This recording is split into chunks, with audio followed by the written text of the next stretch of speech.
It is amazing for me to be doing this. I'm very happy to have this opportunity. When Steve Rolnick and I began teaching motivational interviewing, we had no idea how widely it was going to be used in how many different professions and around the world. So I'm amazed to be here and doing this. As I said, I grew up in a small town, and it was difficult even to imagine visiting the next state, let alone traveling around the world as I've been able to do. So it's a real pleasure to be here. I'll be including some photographs along the way from my own state of New Mexico, and also you'll see some from other parts of the United States as well. So, and I want to thank Dr. Arun just for helping to arrange this and all of his staff. It's a lot of work, and I appreciate all the help with that. And you already know now that you have two members of the Motivational Interviewing Network of Trainers from India, and we hope that there will be more as well. I want to say that in talking about motivational interviewing to you, it's a little bit like talking about playing the piano. There are things that I can explain. There are some things that you can learn how it sounds and so forth. But the way you learn it really is by practicing it. I never had formal training in motivational interviewing. Of course, it didn't exist when I started, and have learned it and continue to learn it over time. So it is really the art of doing it that is the way in which you learn this. And so I have a piano keyboard here just to remind me of that yes, I can tell you about it and explain to you some things about it, but the way you really learn it is by playing, by doing it.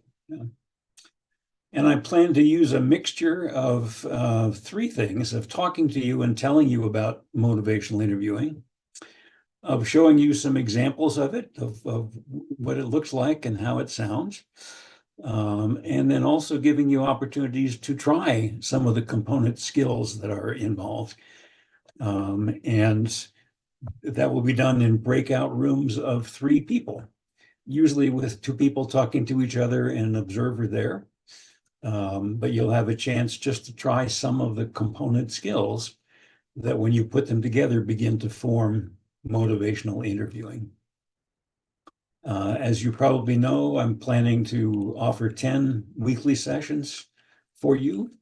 And today we're at the very beginning talking about the fixing reflex, and to give you a taste of motivational interviewing, just a sense of how it sounds and how it feels. In a way, the puzzle behind motivational interviewing is the question, why don't people change? It's important for them to change. Why don't they do it?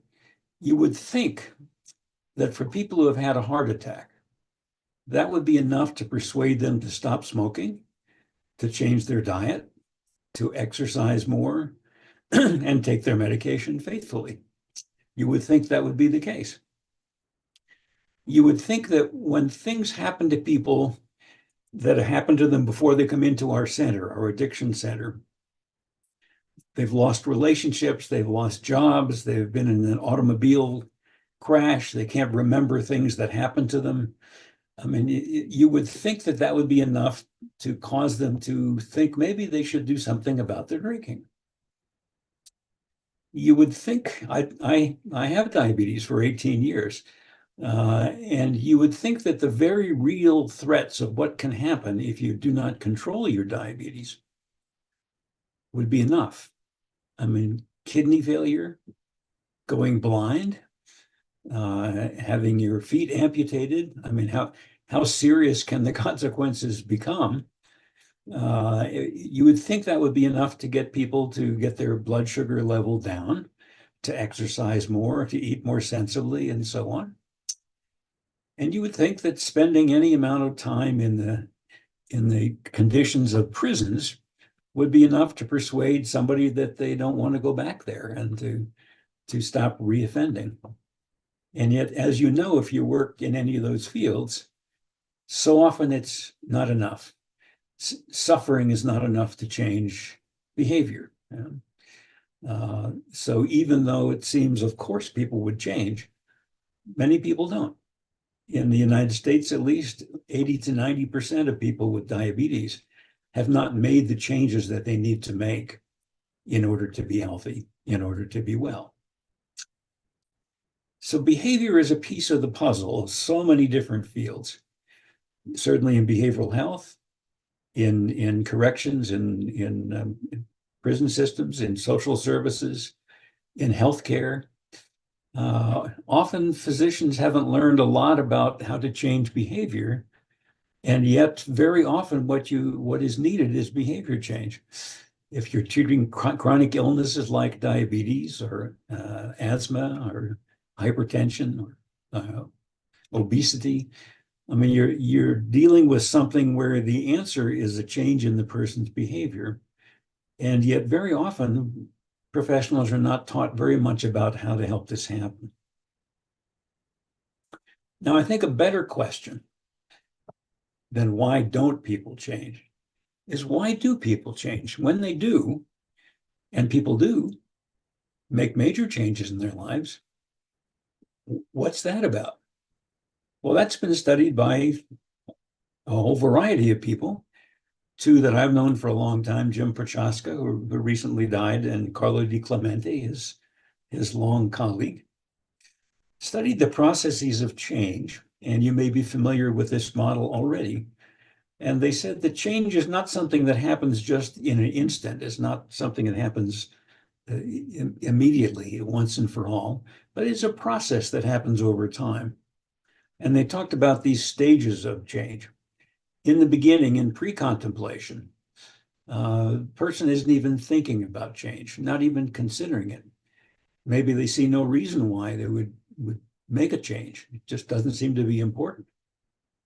And then as things happen, they begin to think, well, maybe I do need to make a change. Maybe this is something I should think about, but no, I'm comfortable with the way I live my life. And I don't think this is really a problem. And so you get into ambivalence, thinking, well, I should change and I don't want to change at the same time, which is perfectly normal. That's our human nature.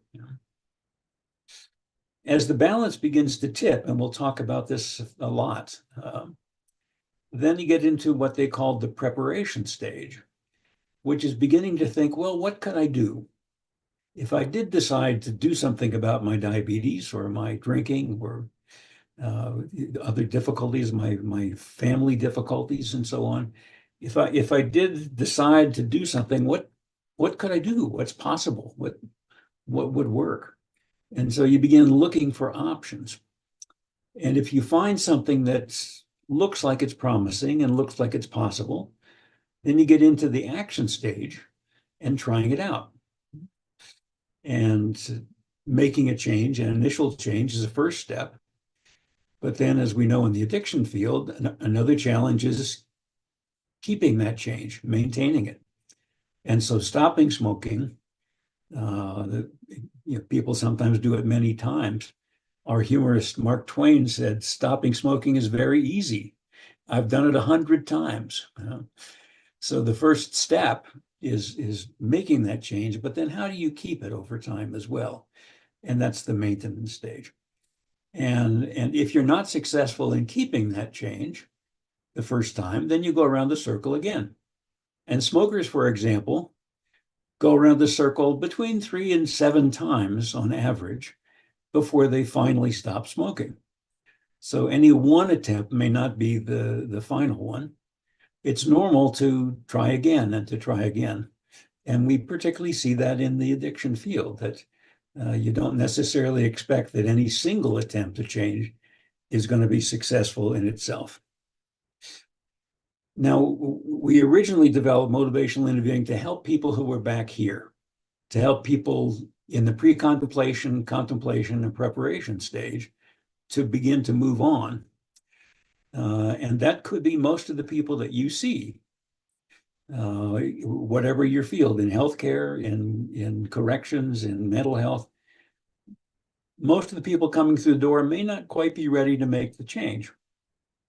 I was trained as a behavior therapist, and I knew how to help people once they were at the action stage.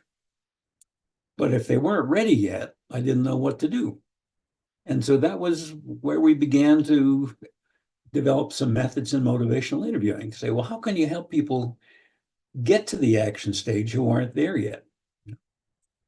But actually, we now know that motivational interviewing can be useful at all of the stages. I'm going to give you an opportunity to have an experience here, to just practice a conversation.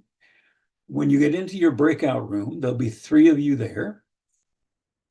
Quickly decide who's going to be the speaker. The speaker will be talking about yourself, as you'll see. One of you will be in the role of a helper. And then there'll be a third person there who can simply observe. You have no particular task this time. And it'll be just a 5-minute conversation. The speaker's topic this time, and we'll use this several times actually, is something that all of us have all the time. Something about yourself that you're thinking about changing, that maybe you want to or you would like to change or you hope to make as a change. Something you think you need to change or you should change, but you haven't done it yet. And that's human nature. That's, all of us have these all the time. So that's the topic. Just think of something you could talk about if you're the speaker that you might want to change or need to change or would like to change or hope to change or should change, but haven't done it yet. If you're the helper, here's what I want you to do. And you'll need to remember these because you won't have this slide with you when you get into your practice room, unless you printed out these slides that were sent. First, I want you to learn what the person's thinking about changing. And then I want you to explain to them why they should make this change. And tell them at least 3 benefits that could happen if they did make this change. And tell them how they could make the change. And emphasize how important it is for them to make the change. And persuade the person to do it. Persuade the person to make the change. And if you meet resistance, repeat the above. Now, this is not motivational interviewing, but I have a reason for you doing this, a reason for you trying this out. So this will be just 5 minutes, just 2 people talking to each other. One of you talking about something you're considering changing, and the helper trying these things, which are pretty common things that we do when we want to help somebody. Explain why to do it, explain the benefits of doing it, tell them how to do it, explain how important it is, and persuade the person to do it.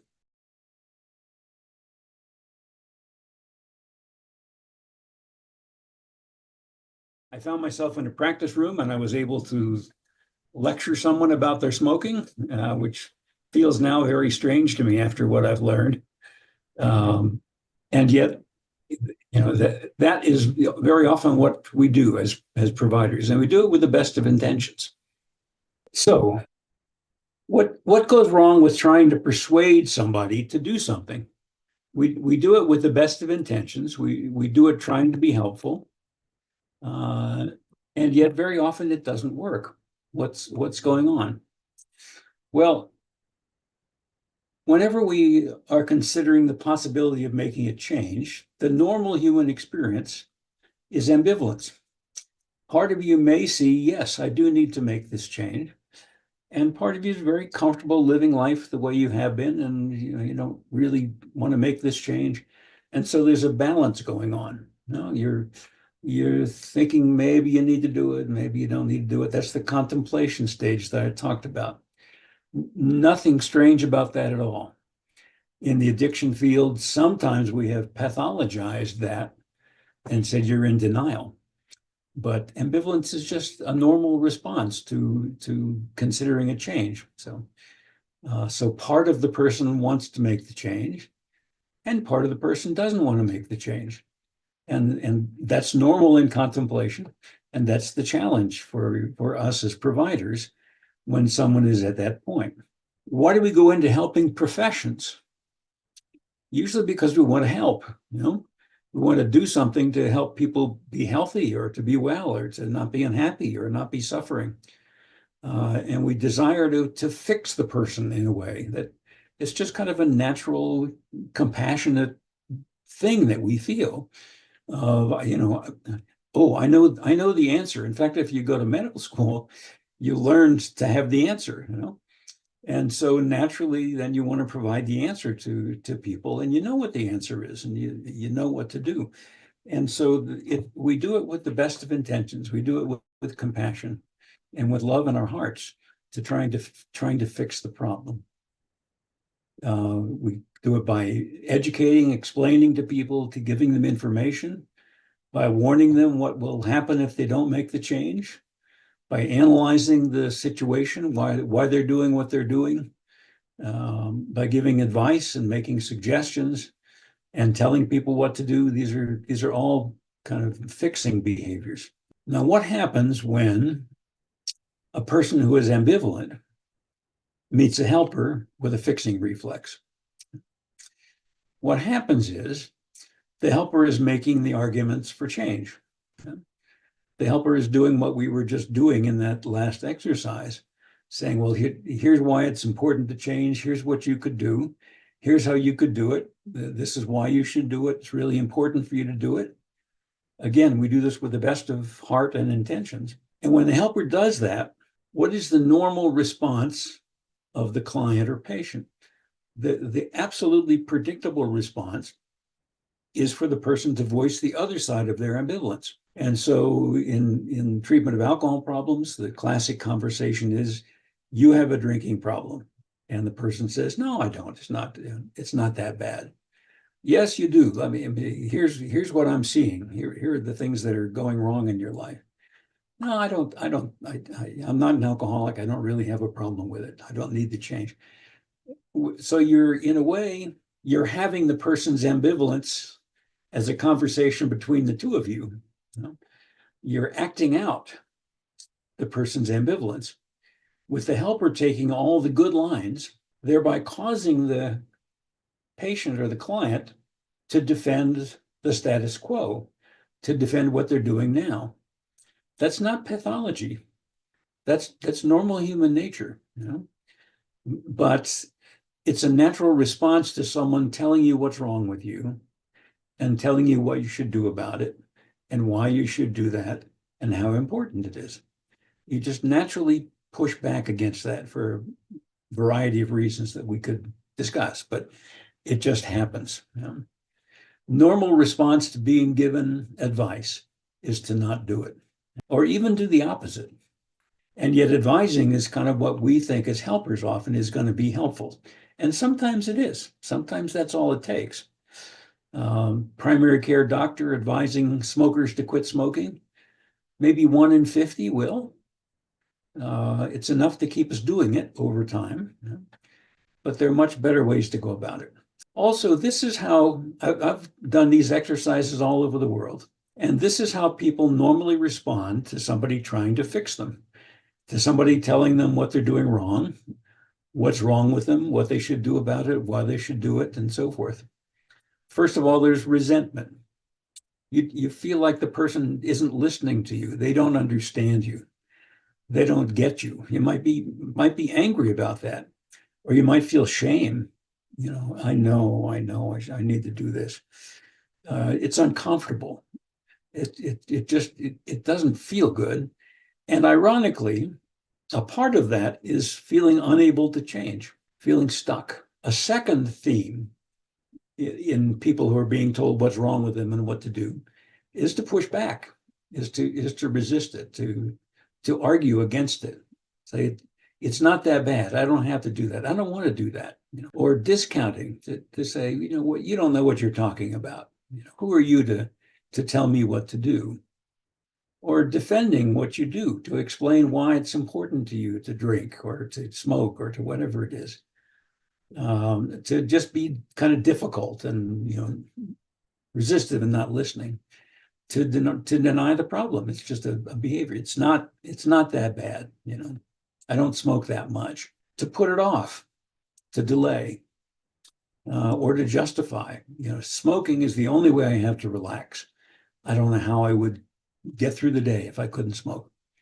So again, those are normal responses to the fixing reflex. And the third normal response to the fixing reflex is to retreat, is to get out of there. I want to leave right now, to not listen, to be disengaged, not like the person that's giving you this advice, just be passive and sit there and maybe say, yeah, I need to do this, and then leave as soon as possible and not come back. Those are ordinary responses. In one study of addiction treatment in the United States, the modal number of sessions attended was 1. Didn't come back. In part, I think, because this is mostly what we were doing. It's advising, telling, educating, shaming, whatever. People don't like to come back to that. So those are normal reactions to doing what, in a way, we feel is natural to do as a helper, to try to fix it. But causing people to feel bad doesn't help them to change. I don't know if this applies in India, but in the United States, there's sort of this idea that if you can just make somebody feel bad enough, then they'll change. There never was any good evidence, any good scientific evidence behind that. In fact, the opposite seems to be true. And yet we act as if that's the case, that what we need to do is to make the person feel bad about themselves or worried or concerned or alarmed. And that's what will get them changing. So in a way, particularly when I'm talking to doctors, to physicians, but this applies more generally, I say, here's a decision tree. The thing you're concerned about, can you fix it yourself? If the answer is yes, if you can fix it yourself, go ahead, do it. I mean, if you can help, if you can solve the problem, go ahead and do it. If it's a broken bone or an infection, you can usually fix that, so do it, for goodness sakes. Does the person just need an application form to fill out, or do they need help filling out the application form? Okay. Do they need some money to get it done? Well, you can provide some money. Those are things you can fix. But if it's not something that you can fix, if what's needed is a change in the person's behavior or lifestyle, then you need a different set of skills, a set of skills different from fixing. And that's what motivational interviewing is about. You can think of a kind of continuum of styles as a helper. At one end is directing, is telling people what to do, how to do it. And sometimes that's what you need to do. If your patient has an infection, you need to tell them to take this medication and how often to take it. And be sure to take all the pills. Don't stop taking them when you feel a little better, but finish it. So yes, that's a normal part of a professional functioning sometimes. Just telling people what to do and how to do it. Sometimes that is what you need to do. At the other end of the continuum is following, is just listening well to people. And sometimes that's what you need to do. If you have a patient who's dying and you've done everything that you can to alleviate their pain, or to help them make whatever changes they need to make, just sitting and listening and talking to them for a while in a compassionate way, that's professional behavior too. In between those two is the guiding style, and that's where motivational interviewing lives. If you go to another nation and you hire a guide, you don't expect the person to order you around. They don't decide when you get there and what you're going to do. I mean, a good guide finds out what you're interested in doing and then helps you do that safely, maybe economically, enjoyably. And that is kind of the style in between. It involves some directing. It involves some listening and following. And you put those together into this kind of companion guide style. So now I'm going to have a second exercise for you to try, and this gives you a taste of motivational interviewing.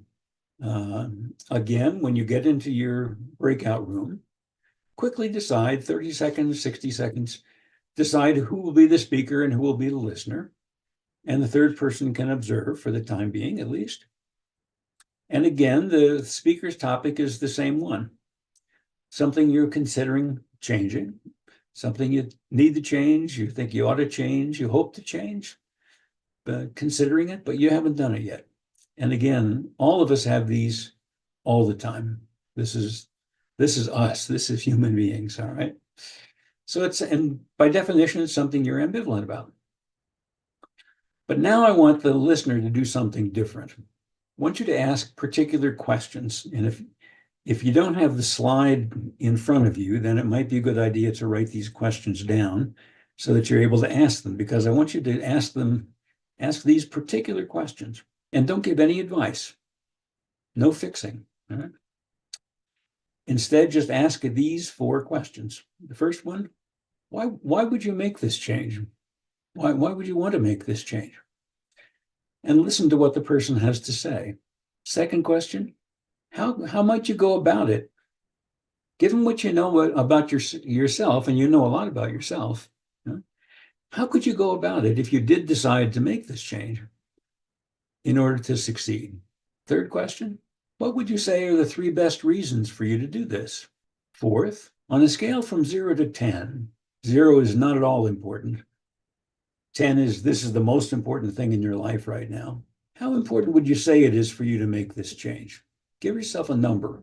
And then when you hear the number, ask, and if they say 4, and why are you at 4 and not 0? Or if they say 7, why are you at 7 and not 0? And listen to what they have to say. And remember the things the person has told you. This is also important to kind of store them up and remember them, because I'm going to ask you to kind of give a little summary of them here. So now say back to the person the things that they have just told you about why they might want to make this change, how they think they could do it if they decided to, what are some good reasons for doing it, how important it is and why it's important. Kind of pull those together and offer them back, so show you've been listening, and then ask one more question. So what do you think you'll do? And just listen with interest. That's it. That's the taste of motivational interviewing. Now, asking those particular questions is not motivational interviewing per se, but if you do this, you'll have a good sense of what it's like to do this. If you're the speaker, you'll have a good sense of what it's like to be on the receiving end of this. So it gives you the feeling of it, gives you a taste of it. And that's the purpose of this exercise. So I think we're ready to do that one. And now we're going into groups of 4. If you finish one of these conversations, then 2 other people try it. Someone else become the speaker, and someone else become the listener, and someone else give this a try. So you may have time to do a couple of these, depending on how they go.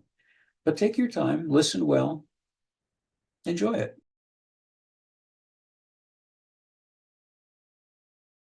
So for most people, this conversation feels very different from the previous one. And again, when I'm doing this in person, at this point, I say, now tell me about what you were experiencing during this conversation. What was this like for you?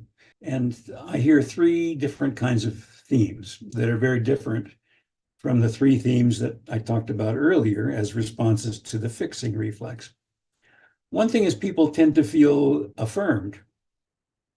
They feel like, yes, you listen to me, you understand me, I feel accepted. I feel like you respect me.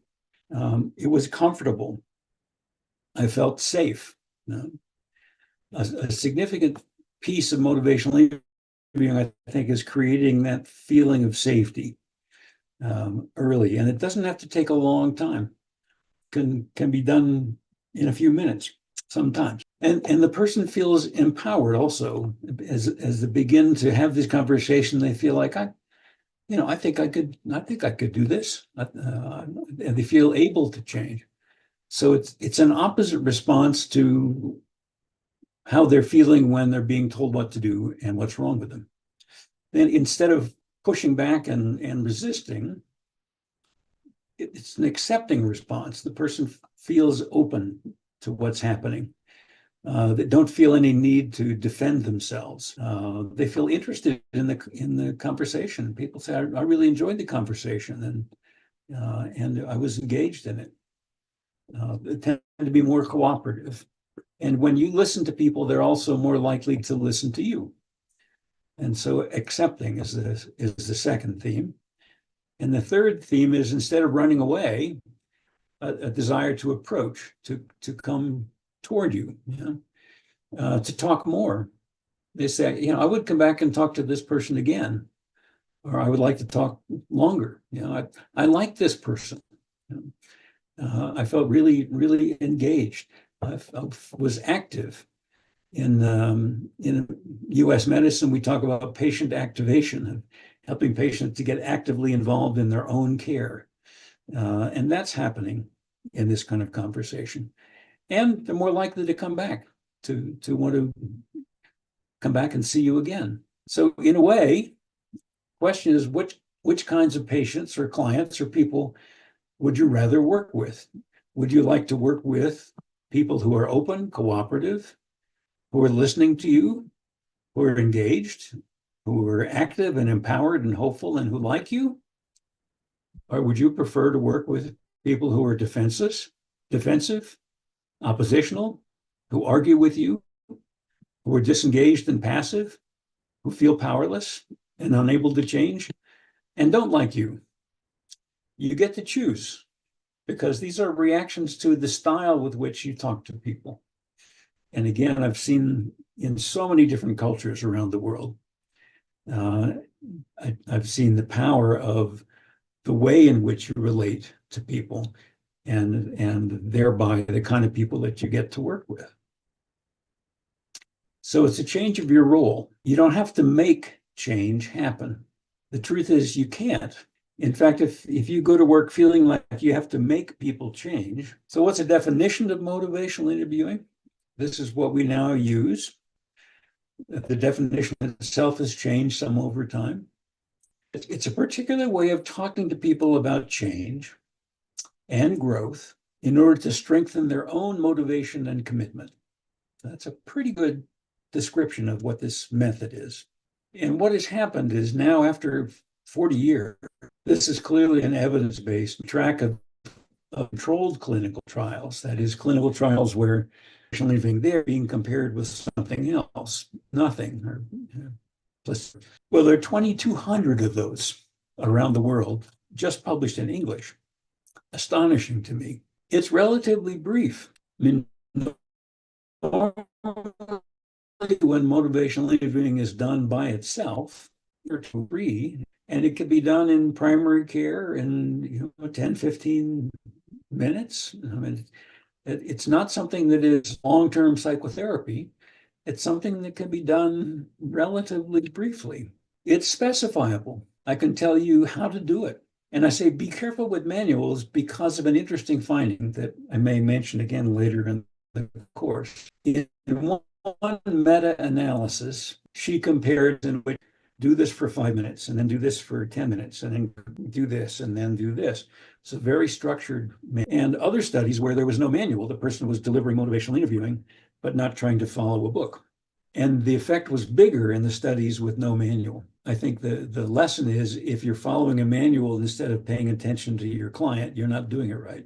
So yes, we can specify it. We can say, what are the skills involved? How do you do it? And we understand some about how it works.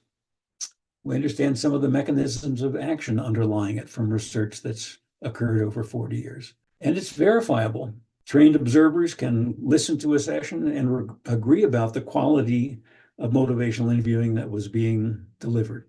In fact, now there are artificial intelligence programs that can analyze a session and give a rating of the quality of motivational interviewing that's being provided there. So it's specifiable, verifiable. It's generalizable across problem areas.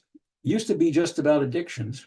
And then people in primary care medicine said, well, now, wait a minute. I mean, I diagnosed somebody with diabetes and they need to make a whole bunch of changes in their life. And they don't necessarily want to make those. They're ambivalent about it.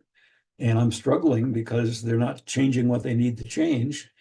And that sounds like the same thing you're dealing with over here. Can I use that in primary care medicine? And the same thing keeps coming up over and over and over again in so many different helping fields that this is now being used. It's like something about human nature, just a common aspect of us as people. And it's complementary to other treatment methods. So it's not something to do instead of what else you do. It's you can do it along with what else you do, what else you provide, whether it's medication or cognitive behavior therapy or education in the classroom. I mean, you can do this also, and it's in a way of doing what else you do. It clearly crosses cultures well, which has really struck me. I know at least 70 languages now in which motivational interviewing is being taught and practiced. And that isn't always true of Western or US developed psychotherapies. But this one just seems to land well in a whole variety of different cultures, being used in Africa now fairly extensively. I see studies popping up all around Africa and around India and Iran and mainland China and in very different cultures. And yet they look at motivational interviewing and say, actually, that makes sense in my culture, with my patients, with my clients, in my classroom. So that's an interesting thing about this too, that it just crosses cultures well. We'll talk about cultural adaptations too, and being applied in so many different fields now. It's being used with cognitive behavior therapy, and there are books on all of these things. There are 130 books at least now on motivational interviewing. Being used in healthcare, being used in nutrition and fitness and diabetes care. So what Dr. Roshni is doing, it's exactly that. It's being used in preventive dentistry. That one surprised me. In dentistry, tell me about that. Well, if you brush your teeth and you floss your teeth and gums and mouth are happier, But now we also know that's related to cardiovascular health. And guess what? Many people don't do it, even though we know it's important, even though it matters. They don't necessarily brush and floss regularly. And if you scold people or tell people and lecture people about it, it doesn't make that much of a difference. But if you use this method, it turns out people begin to brush and floss their teeth. Being used in social work practice, in child protective services, in case management, being used with offenders in probation and parole to help people change the behavior that got them in trouble. Steve Rolnick's most recent book is about using this in coaching sports. He's working with top-rate football teams and just working with coaches as a way of working with your athletes. And the subtitle or the title is Coaching Athletes to Be Their Best. Being used in the classroom, in schools, as a way of educating people. And again, it's done along with what else you do as a teacher. Being used in leadership and management. So many fields that we had not envisioned in the beginning when we were trying to develop a tool that would be helpful to people who are drinking too much. But it does seem to cross fields, and it does seem to cross cultures, and it does seem to be about human nature. And people who've come to motivational interviewing often say, I recognized it, which is an interesting word to me. It was like, it's like this is something I knew before, or I kind of knew at a deep level.